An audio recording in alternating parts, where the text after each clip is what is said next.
I think openings are really important to a show, not because they're fun to watch or how they're sometimes wildly creative. I think what's really important about them is how they work their way into every episode, sort of like a brand of advertisement.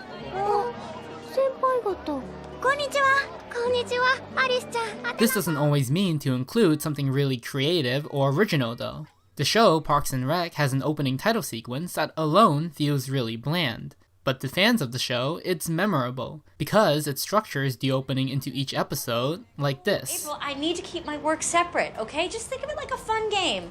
Parks is inside, campaign is outside. Parks is inside, campaign's outside. Ooh, you know what would make it more fun? What? Oh my god, this.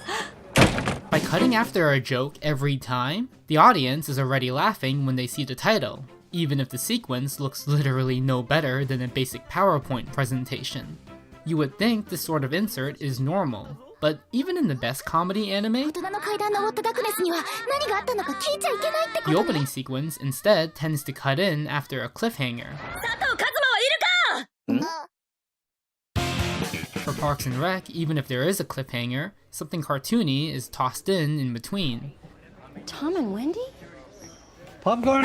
I think there's something really important to learn from this, because constantly structuring an opening after a cliffhanger limits what it can really do.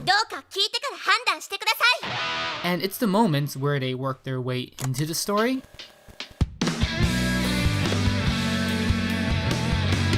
that are the most memorable.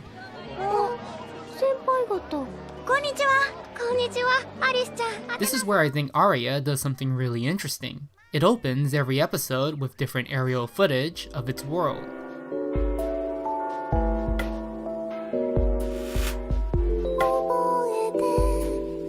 These sequences aren't isolated either. They blend into the scenes before and after them. Sometimes scenes mix within the credit sequences. But it's different from the way many shows just put credit overlays in the scene when the story takes time away from showing the full opening. In Aria, the credits are part of the story. Even if the music is built up in every episode the same way, it always overlays a new shot and a new mood. There's no hard cut from one situation to the next. The opening acts as a smooth transition between two clauses.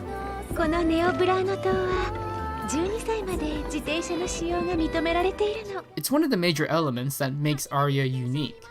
Junichi Sato, who directed both Aria and Amanchu, made a very special decision for Aria, and he basically sums up his reasoning in this one quote.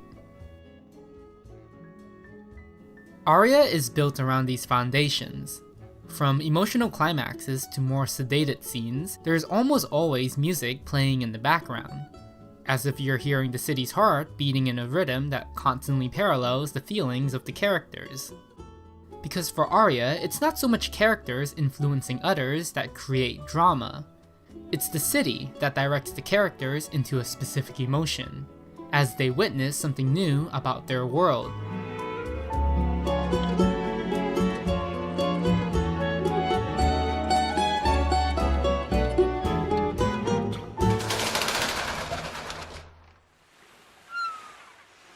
Which brings us back to the way the series opens each and every episode. In one way, the credit sequence is isolated from the characters. After all, the characters aren't interacting with the title cards.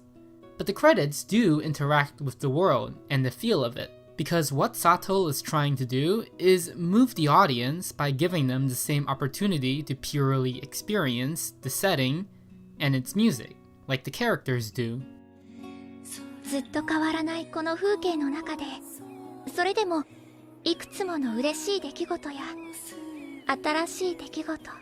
Instead of typically cutting into a segregated opening sequence, he uses the time as a window for the viewer to explore the world as it is, without the influences of the characters or narrative drama. Almost no other piece of filmmaking gives you this level of luxury, to see the space as it is, with no further context than to just get a feel of it.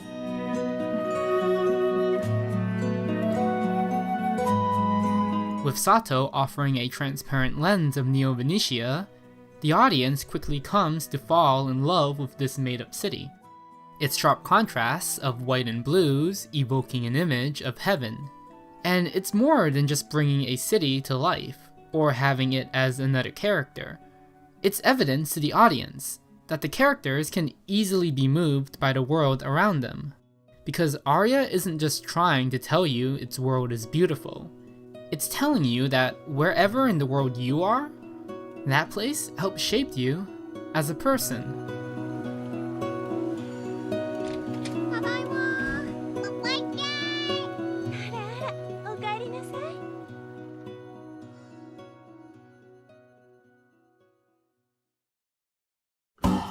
Hey guys, I know I've been gone for a while now and that I've even talked about quitting this channel. One of the reasons is because I've been traveling to places like Tokyo, Hong Kong, Paris, Iceland, London, and Singapore for the past few months, and I left most of my equipment back in New York. So that has been a big reason to why I wasn't sure if I was going to continue making videos anytime soon. But thanks to my friend Callum from the Canapa Effect, I now have what I need to continue doing this while I'm in Japan.